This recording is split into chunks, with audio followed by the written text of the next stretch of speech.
मोहब्बत का अंदाज अनोखा है। रात का समय था।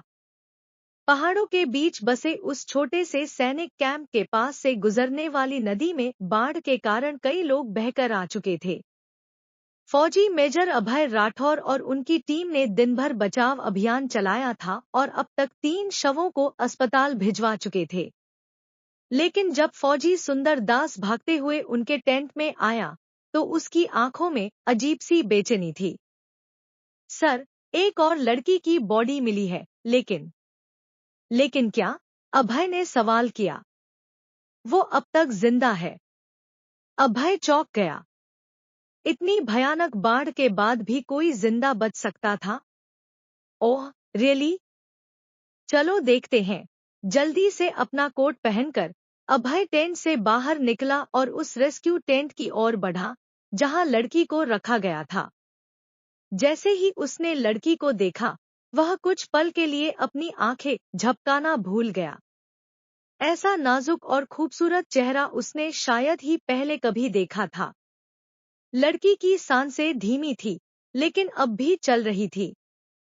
डॉक्टर को बुलाओ, सुंदरदास, अभय ने आदेश दिया। लड़की को जब होश आया, तो उसकी आंखों में खालीपन था। वह चारों तरफ अजनबी निगाहों से देख रही थी। कैसी तबीयत है अब? अभय ने धीरे से पूछा। लड़की ने उसे देखा, फिर हिचकिचाती हुई बोली, मुझे कुछ याद नहीं आ रहा। बस इतना पता है कि मैं पानी में बह रही थी और कोई मेरा नाम पुकार रहा था। अभय ने जेब से एक भीगा हुआ कागज निकाला और उसे दिखाया। यह तुम्हारा है? लड़की ने कागज को ध्यान से देखा और उसके हाथ कांपने लगे। मुझे नहीं पता, लेकिन ऐसा लगता है कि मैंने इसे पहले देखा है। तभी बाहर से एक फौजी भागता हुआ आया। सर, गांव वालों ने बताया कि बाढ़ से पहले एक आदमी अपनी बेटी को ढूंढ रहा था, लेकिन अब वो खुद भी लापता है। अभय को अब लगने लगा था कि यह सिर्फ एक हादसा नहीं था, कोई राज इस लड़की के अतीत में छिपा था। कुछ दिनों की देखभाल के बाद लड़की की तबीयत बेहतर हो गई। उसने अपना नाम गुड़िया बताया, लेकिन अपने घर का पता नहीं जानती थी। तुम्हें अपने घर के आसपास की कोई निशानी याद है? अभय ने पूछा। गुड़िया ने कुछ देर सोचा, फिर धीरे से कहा, हमारे घर के पास एक बड़ा पीपल का पेड़ था और एक पुराना कुआं भी था। बाबा कहते थे कि अगर कभी मुसीबत आए, तो मुझे उस कुएं के पास जाना चाहिए। अभय को यह बात अजीब लगी। उसने तुरंत सुंदरदास को गांव जाकर उस कुएं का पता लगाने को कहा। जब वे वहां पहुंचे, तो कुएं के आसपास सूखी घास उगी हुई थी, जिससे साफ था कि अब वहां कोई नहीं आता। लेकिन तभी सुंदरदास ने कुछ देखा। सर, यहाँ किसी के ताजा पैरों के निशान हैं। अभय सतर्क हो गया। उसने कुएं में झांका और टॉर्च की रोशनी डाली। अंदर धातु जैसी कोई चीज चमक रही थी। नीचे कुछ है। रस्सी की मदद से अभय खुद कुएं में उतरा। वहां एक संदूक रखा था। उसे बाहर निकाला गया और जब ताला तोड़ा गया, तो सबकी आंखें फटी रह गईं। अंदर कुछ सरकारी दस्तावेज, एक पुरानी बंदूक और एक फोटो रखी थी। फोटो देखते ही गुड़िया कांपने लगी। ये मेरे बाबा हैं। लेकिन अभय की नजरें फोटो के दूसरे आदमी पर टिक गईं। यह तो कमिश्नर अरविंद प्रसाद है। अरविंद प्रसाद एक ईमानदार सरकारी अधिकारी थे, जो कुछ साल पहले एक बड़े घोटाले की जांच कर रहे थे। फिर अचानक वे गायब हो गए और मामला बंद कर दिया गया। अभय अब समझने लगा था कि गणेश लाल और अरविंद प्रसाद किसी गहरे षड्यंत्र को उजागर करने की कोशिश कर रहे थे। लेकिन इससे पहले कि वे सच सामने ला पाते, किसी ने उन्हें निशाना बना लिया। तभी जंगल की ओर से हलचल हुई। कौन है वहां? अभय ने कड़क आवाज में पूछा। कोई जवाब नहीं आया। सुंदरदास ने 2 सैनिकों को जंगल की ओर भेजा, लेकिन तभी धायं, एक गोली सीटी बजाती हुई आई और जमीन में धंस गई। कवर लो, अभय चिल्लाया। सैनिक तुरंत पोजीशन में आ गए, लेकिन जब उन्होंने जंगल की ओर बढ़कर देखा, तो वहां कोई नहीं था। बस एक काले रंग की जैकेट पड़ी थी, जिस पर सरकारी खुफिया एजेंसी का लोगो बना था। अभय ने जैकेट उठाई और अंदर की जेब टटोली। वहां एक कागज मिला, एक गुप्त कोड। हमें यह कोड डिकोड कराना होगा। उन्होंने तुरंत कैप्टन राघव को कॉल किया, जो सेना के खुफिया विभाग में था। कुछ ही देर में जवाब आया, सर, कोड डिकोड हो गया है। यह एक एड्रेस है, दिल्ली के एक पुराने बंगले का। अभय ने फैसला कर लिया। सुंदर दास, टीम तैयार करो। हम दिल्ली जा रहे हैं। अब यह साफ था कि यह सिर्फ एक हादसा नहीं था। यह एक बहुत बड़ी साजिश थी। गुड़िया के अतीत का सच छुपाने की कोशिश की जा रही थी। लेकिन अभय जानता था, सच कभी ज्यादा देर तक नहीं छुप सकता। अब उनकी अगली मंजिल थी, दिल्ली का वह रहस्यमयी बंगला। अगली रात अभय और उसकी टीम दिल्ली पहुंच चुकी थी। उनके पास एड्रेस था, मॉडल टाउन का एक पुराना बंगला। यह बंगला पिछले कई सालों से बंद पड़ा था, लेकिन खुफिया दस्तावेजों में इसका जिक्र क्यों था, गुड़िया अब भी उलझी हुई थी। मेजर साहब, क्या मेरे बाबा यहीं रहते थे? शायद। या फिर यहाँ कोई ऐसा राज छुपा है, जो तुम्हारे बाबा जानते थे, अभय ने कहा। बंगले के बाहर पहुंचते ही सुंदर दास ने दीवार पर लगे जंग लगे ताले को देखा। सर, ताला नया नहीं बदला गया, यानी कोई हाल ही में यहाँ नहीं आया। हमें अंदर जाना होगा, अभय ने फैसला किया। ताला तोड़कर वे अंदर दाखिल हुए। बंगला पूरी तरह वीरान था। फर्श पर धूल की मोटी परत, टूटी हुई खिड़कियां और दीवारों पर पुरानी तस्वीरें। लेकिन जैसे ही उन्होंने ड्राइंग रूम में कदम रखा, वहां एक तस्वीर देख सब रुक गए। तस्वीर में 3 लोग थे, गणेश लाल, अरविंद प्रसाद और एक तीसरा आदमी। गुड़िया ने तुरंत गणेश लाल को पहचान लिया। ये मेरे बाबा हैं। लेकिन ये तीसरा आदमी कौन है? अभय ने ध्यान से देखा। वह चेहरा उसे जाना पहचाना लग रहा था। यह तो पूर्व केंद्रीय मंत्री जगत कपूर हैं।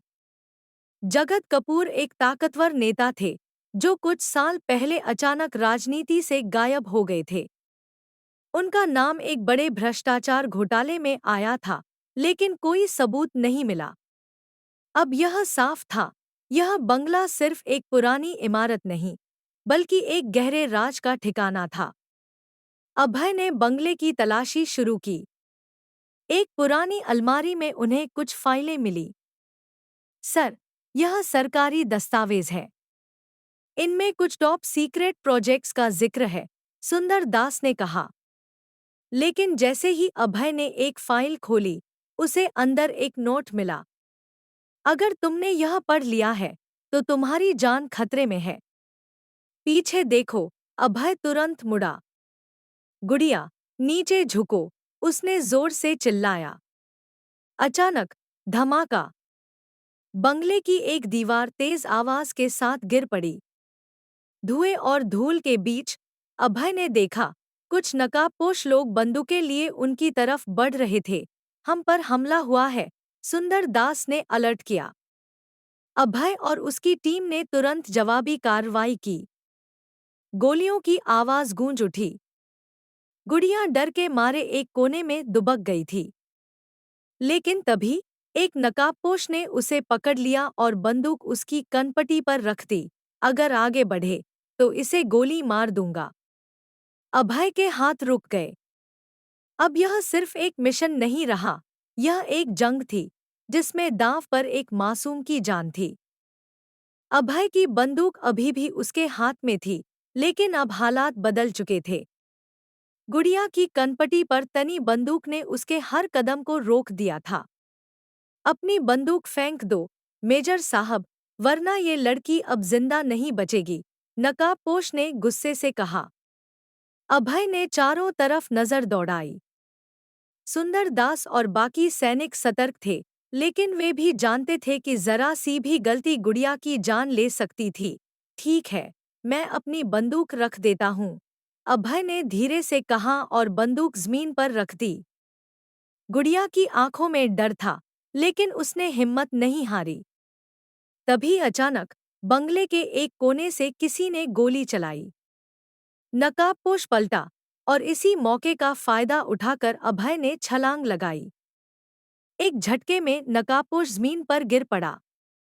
सुंदर दास ने तुरंत गुड़िया को पकड़कर किनारे कर दिया।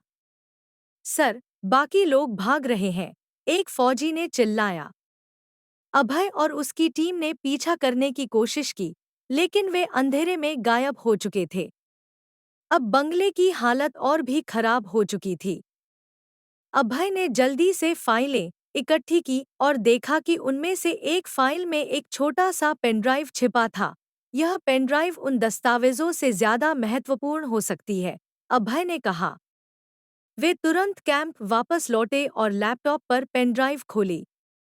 अंदर सिर्फ एक वीडियो था।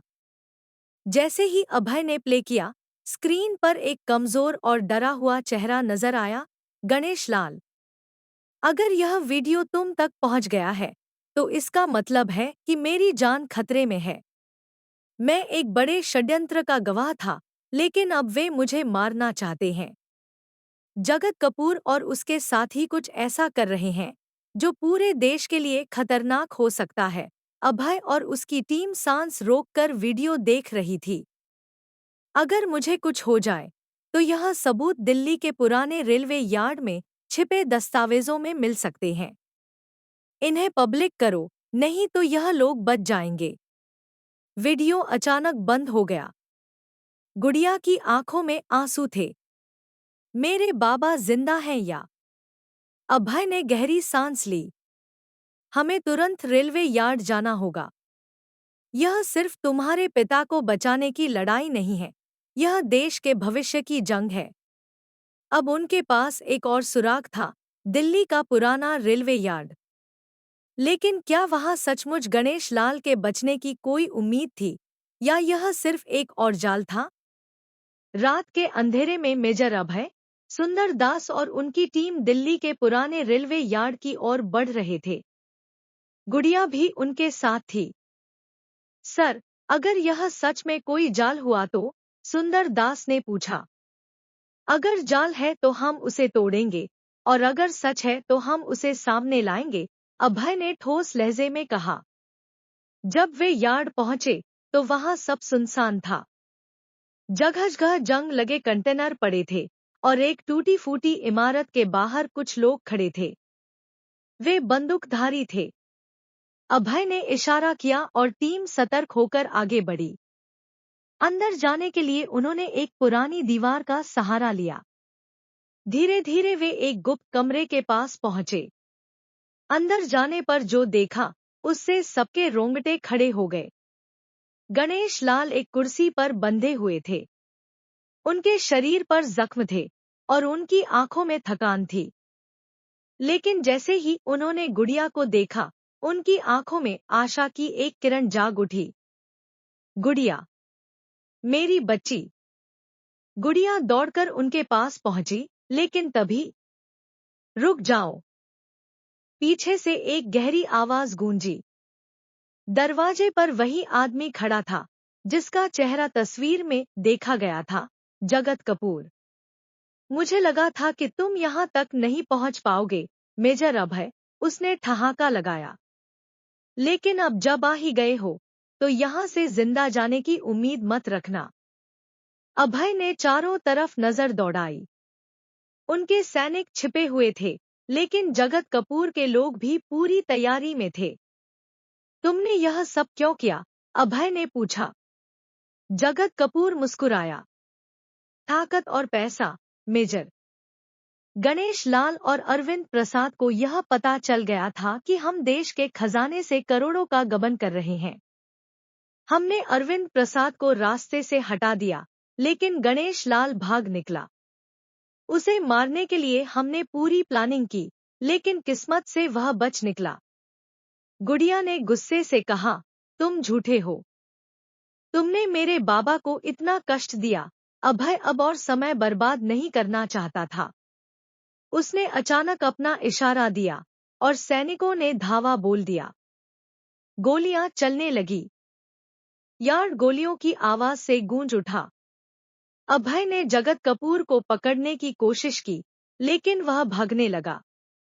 तुम बच नहीं सकते, जगत कपूर, अभय ने चेतावनी दी।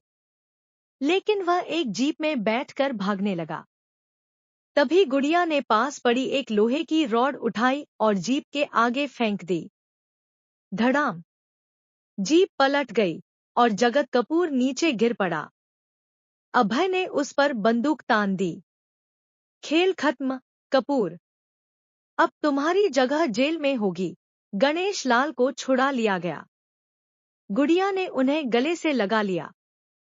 सरकार को सभी दस्तावेज सौंप दिए गए और जगत कपूर का पूरा नेटवर्क उजागर हो गया। कई बड़े अधिकारियों को गिरफ्तार किया गया। गुड़िया अब अपने पिता के साथ सुरक्षित थी। अभय ने मुस्कुराते हुए कहा, सच को दबाया जा सकता है, मिटाया नहीं जा सकता। सुंदर दास ने मजाक में कहा, सर, अगली बार कोई आसान मिशन ले लीजिए। जान हलक में आ गई थी। सब हंस पड़े। अपराध हार चुका था और न्याय जीत चुका था।